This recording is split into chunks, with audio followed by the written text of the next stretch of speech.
Bismillahirrahmanirrahim. Alhamdulillahi rabbil alamin. Allahumma salli wa sallim ala sayyidina Muhammadin al-Fatihi lima ughliq wal khatimi lima sabaq nasiril haqqi bil haqq wal hadi ila siratikal mustaqim wa ala alihi wa ashabihi haqqa qadrihi wa miqdarihi al-azim. Subhanaka la ilma lana إلا ما علمتنا إنك أنت العليم الحكيم ولا حول ولا قوة إلا بالله العلي العظيم رب اشرح لي صدري ويسر لي أمري واحلل عقدة من لساني يفقهوا قولي أما بعد. Ma'asyiral hadirin, jamaah yang dimuliakan, dibanggakan oleh Allah Subhanahu wa taala. Pada pertemuan yang lalu kita sudah membahas ayat ke-92 dari surat Al-Baqarah, yang dalam ayat tersebut Allah Subhanahu wa taala menceritakan tentang orang-orang Bani Israel yang datang kepada mereka itu Nabi Musa alaihi salatu wassalam. Nabi Musa datang membawa al-bayyinat. Kata al-bayyinat itu artinya membawa berbagai bukti tentang kenabian Nabi Musa alaihi salatu wassalam, yang disebut dengan mukjizat.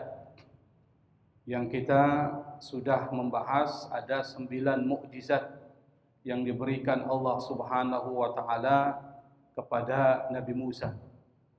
Di antara mukjizat-mukjizat tersebut misalnya seperti tongkat bisa berubah menjadi ular besar, kemudian tangan Nabi Musa bisa mengeluarkan sinar yang itu bisa membuat orang-orang yang melihatnya keselawaan terhadap sinar tersebut.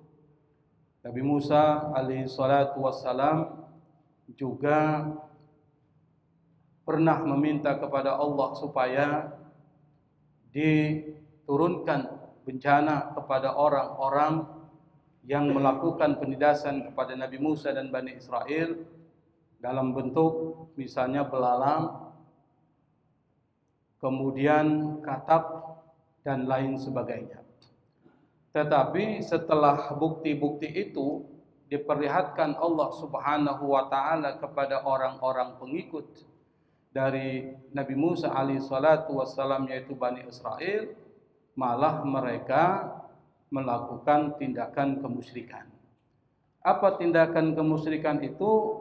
Seperti dikatakan Allah dalam Al-Quran, mereka menjadikan patung anak sapi sebagai Tuhan yang mereka sembah. Dan itulah kata Allah kezaliman yang tertinggi. Inna syirka la dzulmun adzim. Sesungguhnya syirik itu adalah bentuk kezaliman yang paling besar. Nah, pada ayat berikutnya Allah Subhanahu wa taala masih menceritakan tentang Bani Israel. Jadi hampir sebagian besar ayat-ayat Al-Qur'an di dalam surat Al-Baqarah itu bercerita tentang Bani Israel. Berarti ada yang salah dengan Bani Israel. Salah dalam persoalan apa? Pertama, salah dalam soal akidah.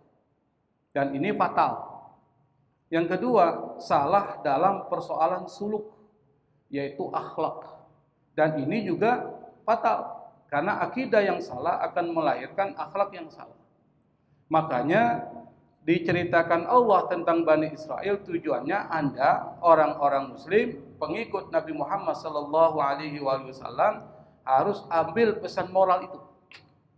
Kalau tidak, maka kehinaan di dunia dan kehinaan di akhirat akan menimpa kepada kita.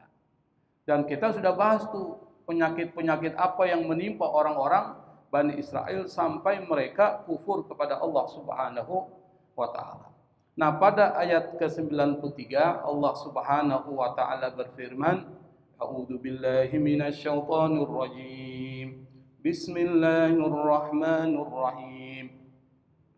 وَإِذْ أَخَذْنَا مِيثَاقَكُمْ وَرَفَعْنَا فَوْقَكُمُ الطُّورَ خذوا ما آتيناكم بقوة واسمعوا قالوا سمعنا وعصينا وأشربوا في قلوبهم العجل بكفرهم قل بئس ما يأمركم به إيمانكم إن كنتم مؤمنين. Allah mulai dengan wa'idh. Kalau Allah mulai dengan wa'idh, maksudnya adalah uzkuru. Artinya ingatlah. Misalnya wa'iz qulna lil malaikati isjudu li Adam. Wa'iz itu maksudnya adalah ingatlah. Jadi sebelumnya ada kata uzkuru. Ingatlah. Ingat apa? Idz ketika akhazna mitsaqakum, kami mengambil, kata Allah, perjanjian dengan kalian. Berarti di dalam ayat ini Allah banyak mengambil perjanjian dengan orang Bani Israel. Tapi setiap perjanjian yang dibuat Bani Israel selalu dilanggar. Maka salah satu ciri yang paling dominan disebutkan Allah dalam Al-Quran, orang-orang Bani Israel itu suka melanggar perjanjian. Perjanjian dengan Allah Subhanahu wa Ta'ala mereka langgar. Sampai-sampai Allah mengatakan, wa rafa'na fawqakum tur, dan kami angkat di atas kalian atur. Tur itu artinya bukit Tursina yang nanti kita akan bahas. Pertanyaannya adalah kenapa Allah membuat perjanjian kepada Bani Israel? Dan itu sering disebutkan Allah dalam Al-Quran. Karena ada satu episode di dalam perjalanan Nabi Musa pada saat ketika mereka terbebas dari pengejaran Fir'aun dan bala tentaranya, yang mereka ini ditenggelamkan oleh Allah Subhanahu wa Ta'ala di dalam sungai, dalam lautan merah. Mereka ini kan selamat nih. Nah, pada saat ketika mereka selamat, Nabi Musa dipanggil oleh Allah Subhanahu wa Ta'ala untuk pergi ke satu gunung namanya Gunung Sinai. Dan di satu bukit namanya Tursina. Itu satu. Apa yang ingin dilakukan Allah kepada Nabi Musa? Allah ingin menurunkan kepada Nabi Musa wahyunya, yang nanti kemudian menjadi Taurat. Di dalam kitab Taurat ada 5 kitab tuh, yang kita sudah jelaskan. Ada yang disebut dengan At-Takwin, yaitu kitab kejadian. Ada yang disebut dengan kitab Imamat. Ada yang disebut dengan kitab Keluaran. Ada yang disebut dengan kitab Bilangan dan lain sebagainya. Itu ada 5 Taurat. Yang itu diberikan Allah Subhanahu wa Ta'ala kepada Nabi Musa, yang sebelumnya Nabi Musa juga sudah diberikan suhuf. Apa itu suhuf? Lembaran-lembaran firman Allah. Suhufi Ibrahim wa Musa. Selain suhuf, Nabi Musa mendapatkan kitab Taurat. Dipanggil tuh Nabi Musa ngajak teman. Diajak. Siapa yang diajak? Tokoh-tokoh dari Bani Israel. Yang mereka itu di dalam Al-Quran disebutkan ada 70 rajulan limiqatina. Ada 70 orang. Nah, 70 orang ini bersama Nabi Musa naik ikut bersama Nabi Musa ke bukit Tursina. Berhentilah mereka, Nabi Musa kemudian berdialog dengan Allah Subhanahu wa Ta'ala. Maka Nabi Musa disebut dengan kalimullah. Orang yang diajak bicara langsung oleh Allah. Tapi Nabi Musa nggak bisa lihat langsung wajah Allah. Karena tidak mungkin juga kita bisa melihat wajah langsung Allah Subhanahu wa Ta'ala. Saat Nabi Musa sedang bercakap-cakap dengan Allah, 70 orang ini yang ngikuti Nabi Musa dengerin perkataan itu. Setelah mereka mendengarkan, lalu mereka kemudian meminta kepada Bani Israel, meminta kepada Nabi Musa supaya mereka juga bisa melihat Allah. Itu bejatnya orang Yahudi. Bejatnya orang Bani Israel. Sudah diajak, sudah dikasih apa? Minta paha gitu. Nanti minta lagi tuh. Minta hati. Bahasanya seperti itu. Akhirnya mereka mengancam Nabi Musa. Kalau kami tidak bisa melihat Allah, narallaha jahratan, benar-benar jelas, jahra, kami nggak akan beriman kepada Musa. Tuh bayangkan sampai seperti itu. Padahal Nabi Musa itu nabi, sudah diberikan bukti dan mereka lihat langsung. Mereka lihat langsung aja mereka nggak percaya, apalagi kalau tidak ada buktinya, lebih mereka nggak percaya. Kenapa? Karena orang-orang Yahudi itu materialisme, ngukur sesuatu apa yang bisa dilihat. Yang dia lihat aja belum tentu dia percaya. Itu orang Yahudi. Dan bahkan mereka juga bilang kami nggak akan beriman kepada Taurat kecuali kami bisa melihat Allah secara langsung. Kata Allah, ini kurang ajar. Nggak ada adabnya. Hanya orang-orang pilihan saja yang bisa melihat Allah, itu pun tidak bisa melihat jahratan. Nggak bisa langsung. Apa yang terjadi? Allah matikan fa'amatahumullah. Allah matikan mereka. Dimatikan, Pak. Sampai Nabi Musa bilang, ya Allah, apa yang harus saya bilang kepada masyarakatku, wargaku?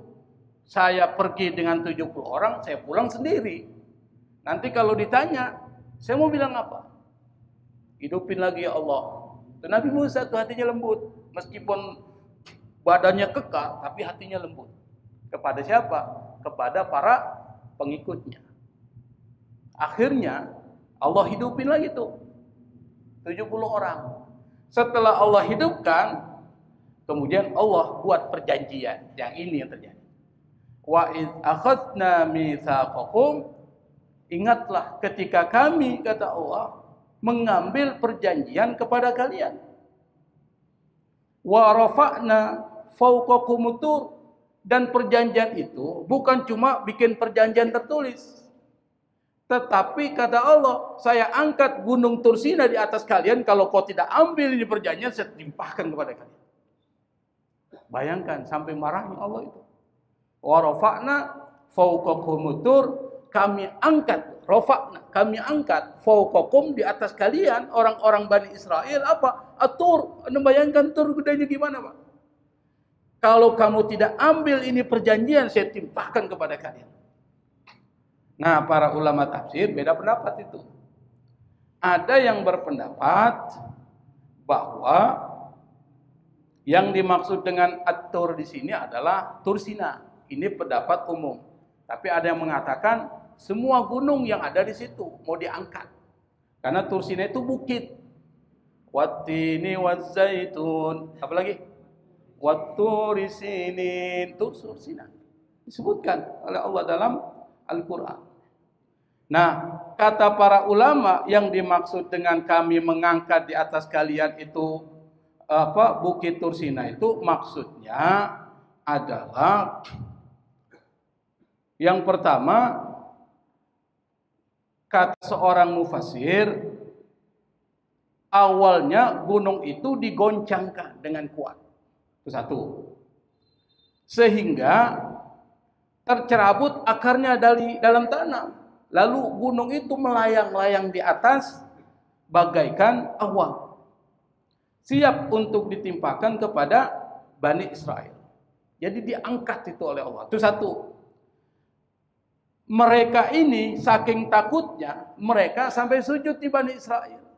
Tapi sujudnya bukan sujud seperti kita. Sujudnya itu mereka bagian ininya dia lagi ngeliat ke atas. Dia sujud tapi ngeliat ke atas.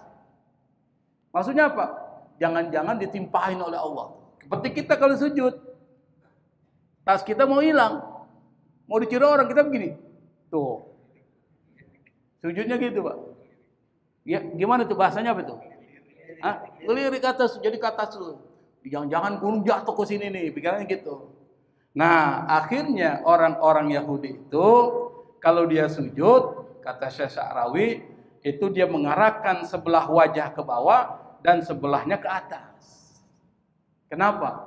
mengingat kejadian nenek moyang mereka dulu sampai-sampai mau dihantamkan gunung Tursina kepada mereka, mereka sujud karena khawatir itu gunung jatuh ke mereka. Mereka sujud seperti itu, Pak. Dia lihat ke atas nih, jangan-jangan udah jatuh belum nih. Itu kata satu mufassir. Kata mufassir yang kedua, yang dimaksud bukan seperti itu. Dan ini ada di dalam kitab At-Tahrir wa Tanwir karya Syekh Tahir bin Ashur, seorang ulama dari Tunisia, ulama kontemporer terkenal. Beliau ini mengatakan yang dimaksud adalah Allah bertajalli, menampakkan cahayanya di atas gunung Tursina sehingga gunung itu kemudian bergetar, bergerak, bahkan hancur sampai asap beterbangan itu, guntur bersaut-sautan dan kilat menyambar. Sehingga seakan-akan gunung itu ada di atas mereka dan mau menimpa mereka. Kata Quraish Syahab, penafsiran seperti ini yang paling logis.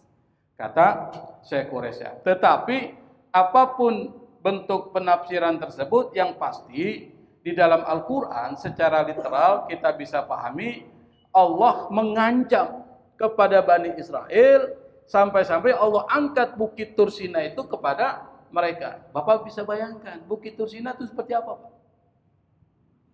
Kira-kira ada di mana itu Bukit Tursina? Di mana? Di mana? Palestina. Ada yang lain? Di mana? Ada di Mesir. Di Gunung Sinai, Semenanjung Sinai Selatan.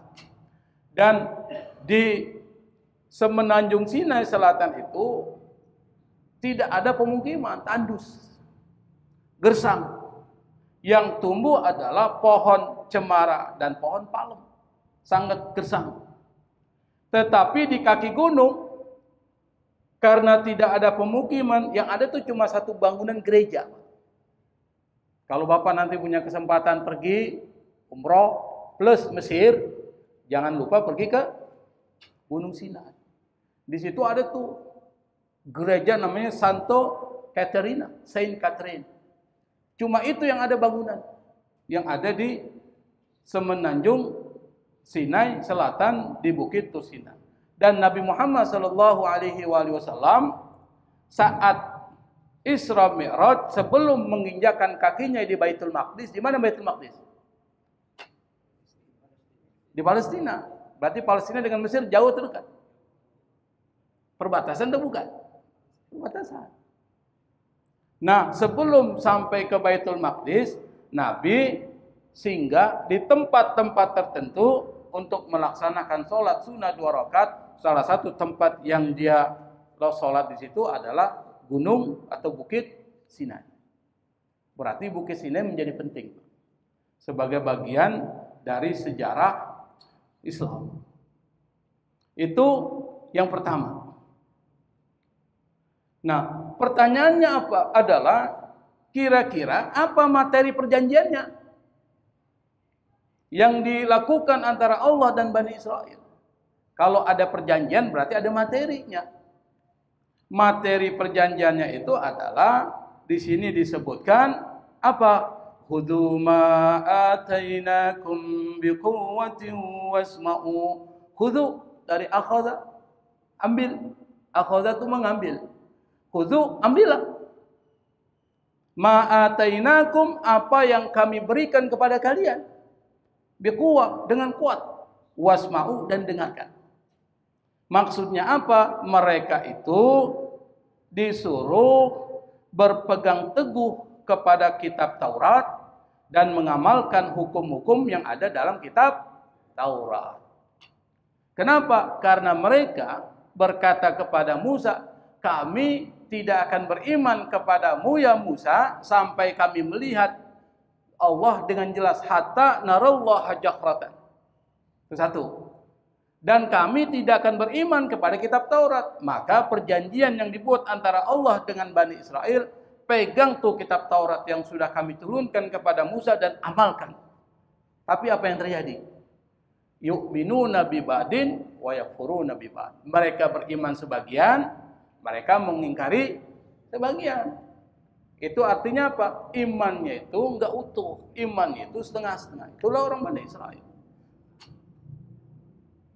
Nah, pesan moralnya di sini adalah apa? Kalau kita berjanji kepada Allah, jangan sampai kita tidak menepati janji. Kapan kita janji sama Allah? Ada yang tahu? Di dalam kandungan. Alastu bi rabbikum. Bukankah aku ini Tuhanmu? Apakah jawab kita? Bala syahidna. Benar ya Allah, kami jadi saksi. Lahirlah kita lupa.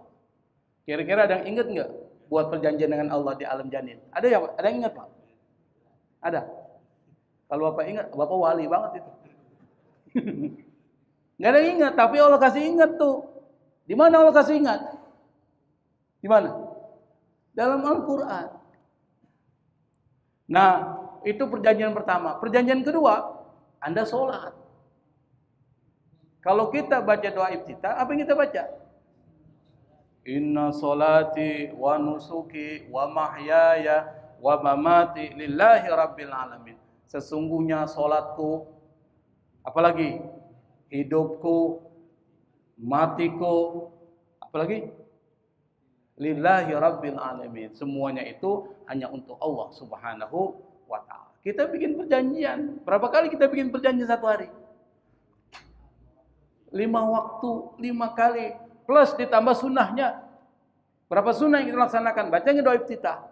Baca. Berarti kita bikin perjanjian kepada Allah subhanahu wa ta'ala. Kata Allah, wa'ufu bi'ahdillahi idha ahadtum wa la tanqudul aymana min ba'da tauqidiha wa qad ja'altumullaha 'alaikum kafila.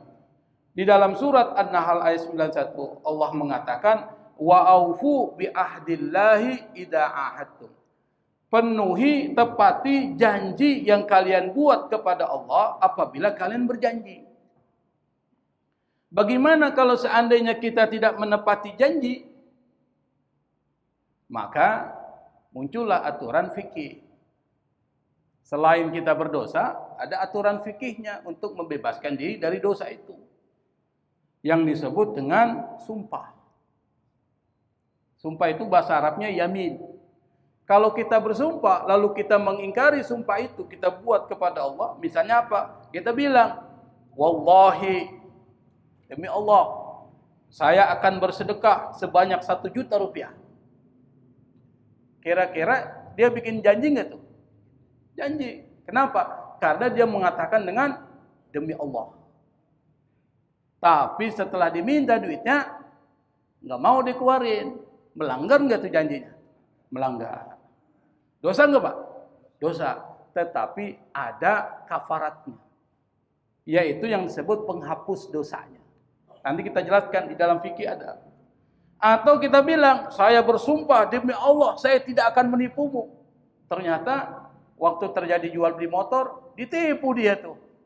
Misalnya apa? Businya nggak ada. Misalnya kan? Atau kita bilang A, ternyata B, banyak terjadi. Apalagi kalau beli barang itu melalui online tuh. Online tuh Pak. Misalnya di mana? Shopee.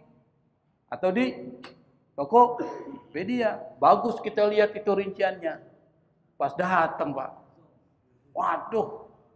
Salah kita ini. Tetapi nggak semuanya begitu. Ada juga yang bagus. Tapi yang pasti, hal-hal seperti itu adalah bentuk penipuan. Nah, kita bilang, saya bersumpah demi Allah, saya tidak akan menipumu. Ternyata dia tipu. Maka dia berdosa, hukumannya adalah yang pertama, kata Allah, karena ini terkait dengan kafarat sumpah, maka hukuman pertama disebutkan Allah dalam surah Al-Maidah ayat 89, it'amu asyarati masakin. Yang pertama, Anda beri makan 10 orang miskin. 10 orang miskin kasih makan. Kira-kira satu hari mereka ini berapa itu? Berapa enggak dia butuh Pak? Satu hari buat satu orang berapa? Kira-kira. Satu kali makan berapa? 25.000. Berarti kali 75. kali 3 kali 75.000. 75.000 kali berapa? Kali 10 berapa tuh? 750.000 dia bayar. Atau yang kedua, memberikan pakaian kepada mereka kayak suatu kepada 10 orang, atau memerdekakan seorang budak. Budak udah nggak ada lagi ada. Maka berlaku yang berikutnya apa? Puasa 3 hari berturut-turut. Kalau selang-seling nggak boleh, tapi harus berturut-turut. Jadi untuk membersihkan kita dari dosa karena sumpah yang kita lakukan kepada Allah, untung ada caranya. Anda bisa bayangkan kalau tidak ada caranya, apa yang harus kita lakukan? Keluar perkataan, tidak mungkin bisa ditarik ulang. Makanya ketika kita mau bicara, pikir-pikir dulu nih, jangan-jangan nih sumpah nih. Jangan-jangan saya bisa penuhi nggak sumpah ini, janji dengan Allah Subhanahu wa Ta'ala. Itu pesan moral yang bisa kita ambil. Lalu apa yang terjadi pada saat ketika Allah mengatakan kepada Bani Israel, pegang teguh kitab Taurat dan amalkan. Apa mereka bilang? Qalu sami'na wa asaina. Mereka berkata, kami dengar. Wa asaina, tapi kami enggak patuhi. Itu ciri kedua orang Bani Israel. Apa? Suka membangkang.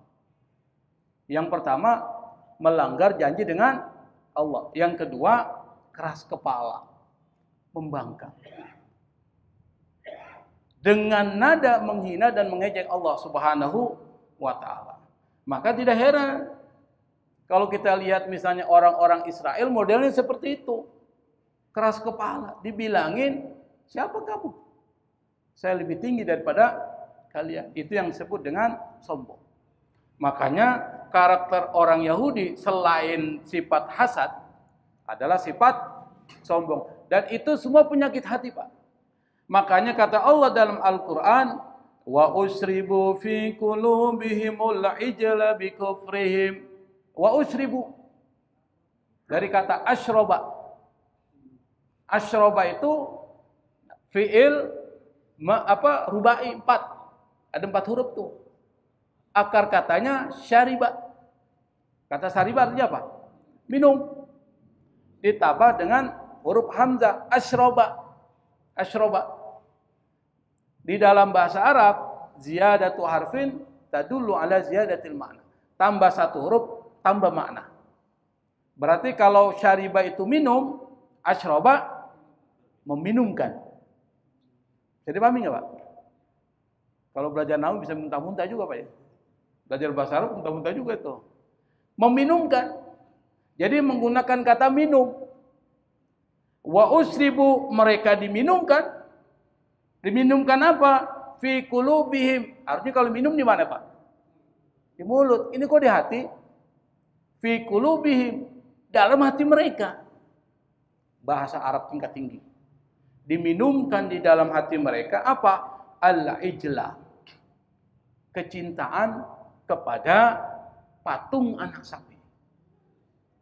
Jadi mereka itu dibuat cinta kepada patung anak sapi. Bapak kalau cinta, apa yang terjadi? Kalau dalam hati kita sudah mabuk cinta, apa yang terjadi? Buta, Pak. Tidak logis. Makanya kata Agnes Monica, sebagaimana diriwayatkan oleh Agnes Monica, cinta itu apa tuh? Nggak butuh logika. Kalau orang sudah cinta, akal mati, Pak. Makanya kita dilarang.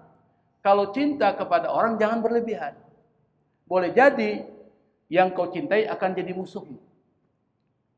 Terus disebutkan oleh pepatah ini, kalau benci sama orang jangan berlebihan. Boleh jadi yang kau benci jadi pacarmu itu, orang yang kau cintai. Itu banyak teman saya gitu.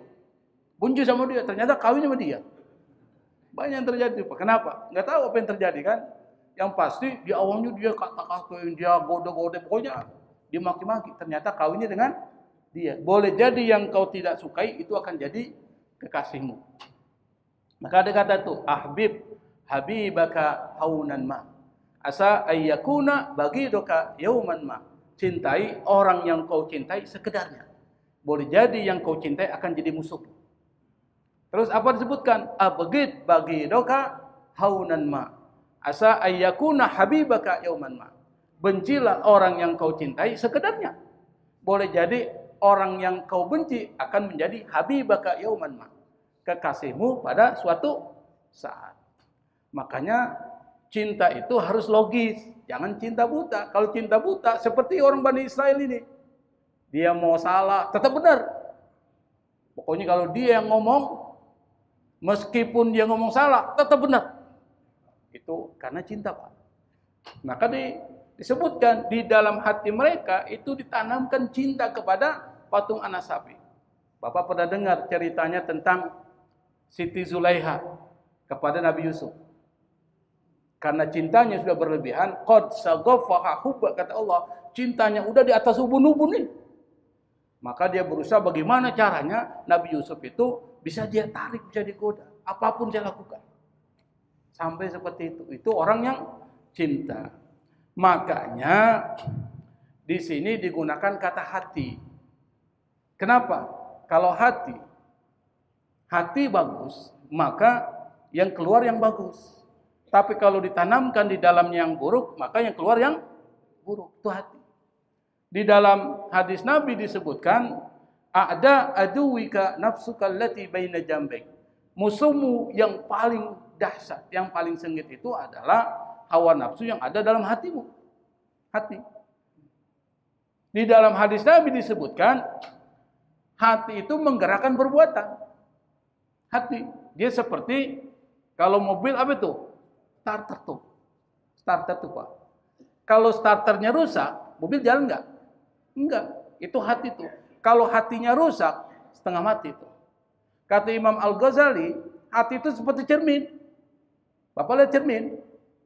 Hati yang bersih seperti cermin bersih. Kalau cermin bersih, Anda mau ngaca, kelihatan enggak wajah Anda dengan jelas? Kenapa kelihatan dengan jelas? Karena bersih. Dia bisa memantulkan cahaya dan menerima cahaya. Orang kalau ngaca, Pak, karena ada cahaya dipantulkan ke cermin yang bersih, maka dia memantulkan sehingga kita bisa lihat wajah kita. Coba kalau cermin bersih di tempat yang gelap, bisa dilihat nggak wajah kita? Nggak bisa. Itu hukum fisika. Nah sekarang cerminnya kotor. Cermin kotor nih. Semuanya diisi debu. Bisa nggak kita lihat wajah kita? Meskipun terang benderang, nggak mungkin bisa lihat. Seperti itulah hati. Kalau hati itu kotor, banyak penyakitnya seperti orang-orang Bani Israel, maka yang terjadi apa? Jangankan mau menyampaikan kebenaran, nerima kebenaran aja susah. Jangankan menyampaikan kebenaran, nerima kebenaran saja setengah mati dia. Kalau diajak orang ngaji yuk, banyak alasannya. Banyak alasan. Kenapa? Ada masalah di hatinya. Tapi kalau orang yang hatinya bagus, ngaji yuk, ayo. Langsung jalan dia. Itu bedanya, Pak. Coba Bapak ajak teman-teman. Kita ngaji yuk. Coba lihat responnya. Macam-macam tuh. Nah, itu ada persoalan dengan persoalan hati. Kecuali orang yang penuh dengan kesibukan. Tapi kalau hati bersih, nggak ada penyakit hati, maka yang terjadi adalah jangankan dia mengajak kebenaran, menerima kebenaran aja gampang banget, Pak. Kalau dinasihatin, gampang. Kenapa? Karena hatinya bersih. Coba orang Yahudi, Pak, Bapak nasihatin. Coba saja. Nggak akan pernah mereka terima. Kenapa? Fi qulubihim maradun. Di dalam hati mereka itu ada marad. Maka kata ulama tasawuf, hati itu dibagi ke dalam 3. Apa? Yang pertama adalah qalbun salim. 1. Hati yang sehat. Hati yang sehat inilah yang kemudian yang perlu kita raih. Di dalam Al-Quran disebutkan beberapa kali itu.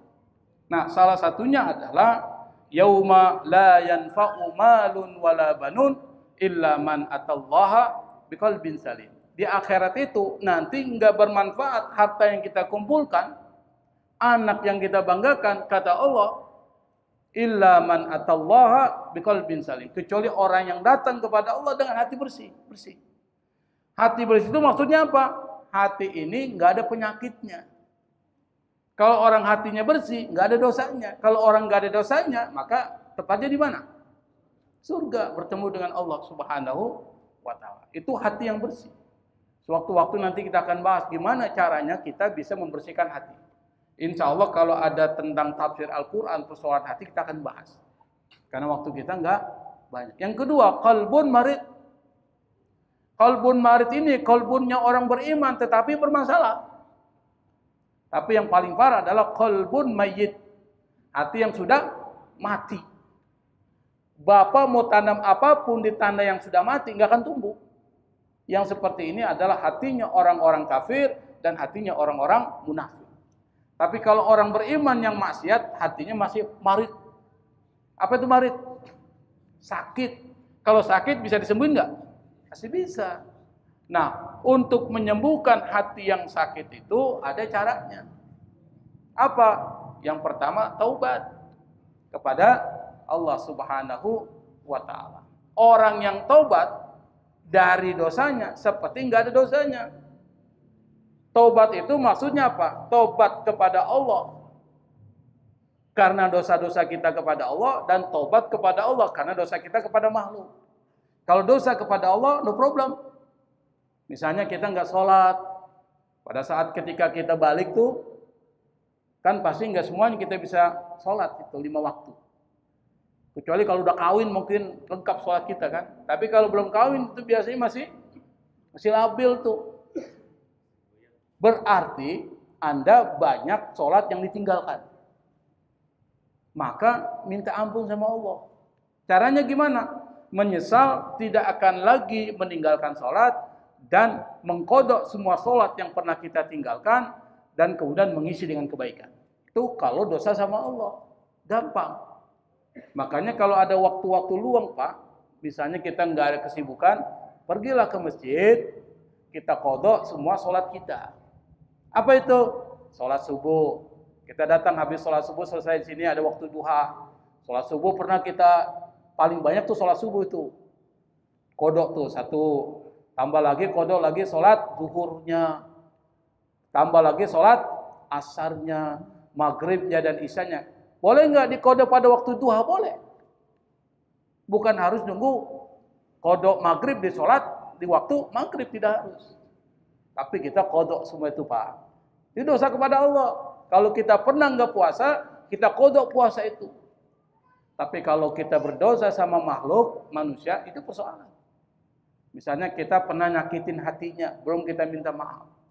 Kalau kita ingin taubat kepada Allah, cari orang itu, minta dihalalkan. Apa dihalalkan?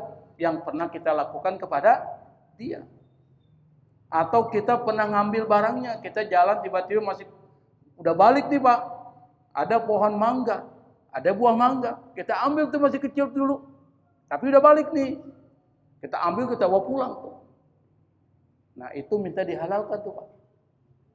Cari itu yang punya pohon mangga, masih hidup nggak? Ah persoalannya itu, kalau masih hidup aman. Kita bilang saya dulu pernah ngambil mangga ini satu buah ini, minta dihalalkan, pasti dihalalkan kalau mangga.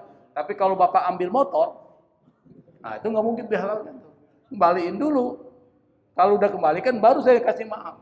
Makanya dosa kepada manusia lebih berat daripada dosa kepada Allah Subhanahu wa Ta'ala. Karena itu orang yang dosa kepada Allah tinggal taubat. Terakhir saya akan cerita ini. Ini Isya jam berapa sih? 8. Masih ada waktu. Jadi ada satu kitab ya, namanya Riyadhus Shalihin. Kitab Riyadhus Shalihin ini kitab ditulis oleh Imam Nawawi. Bukan Nawawi Al-Bantani. Kalau Nawawi Al-Bantani ulama kita, ulama Indonesia, ulama Nusantara, Syekh Nawawi Al-Bantani. Meninggal di Mekah. Pada saat ketika orang-orang Saudi itu mau gali kuburannya, itu mayatnya nggak dimakan oleh cacing tanah Pak. Masih utuh tuh. Padahal udah bertahun-tahun. Akhirnya Syekh Nawawi Al-Bantani itu dibiarkan dikubur di situ. Kenapa? Karena dia wali. Kalau wali Allah, nggak mungkin dagingnya itu dimakan cacing tanah. Kalau dia nabi, nggak mungkin dagingnya dimakan oleh cacing tanah.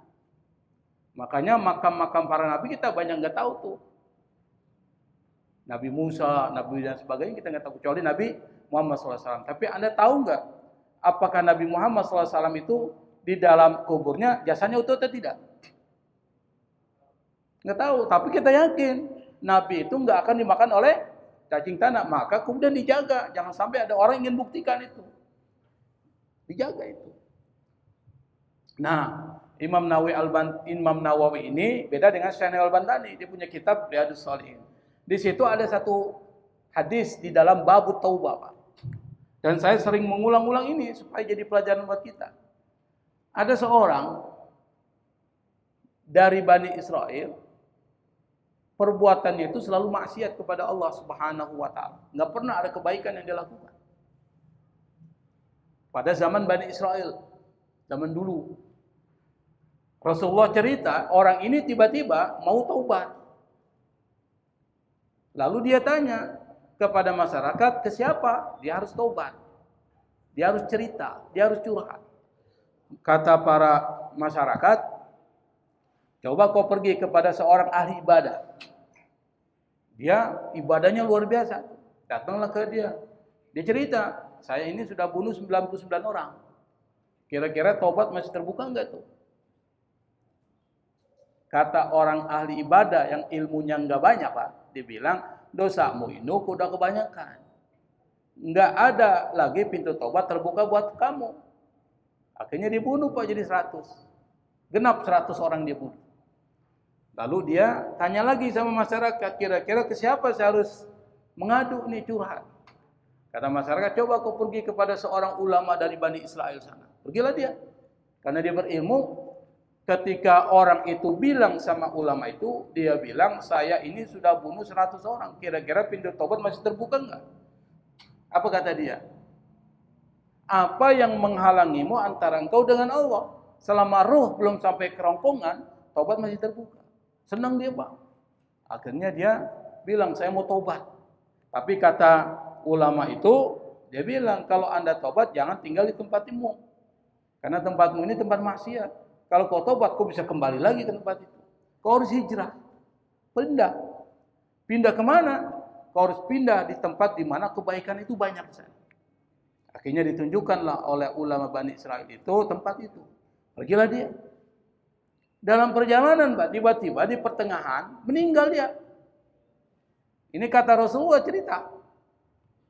Akhirnya terjadi perdebatan malaikat azab dan malaikat rahmat. Malaikat rahmat itu kalau orang beriman yang meninggal dia yang bawa. Ditaruh di kain sutra, terbuat kain sutra dari surga, dikasih minyak kastur itu dari surga. Baunya wangi itu. Itu kalau orang beriman yang baik meninggal. Kata malaikat rahmat, saya yang bawa orang ini. Kata malaikat azab, nanti dulu. Enggak ada satupun perbuatan baik yang dia lakukan. Saya yang bawa.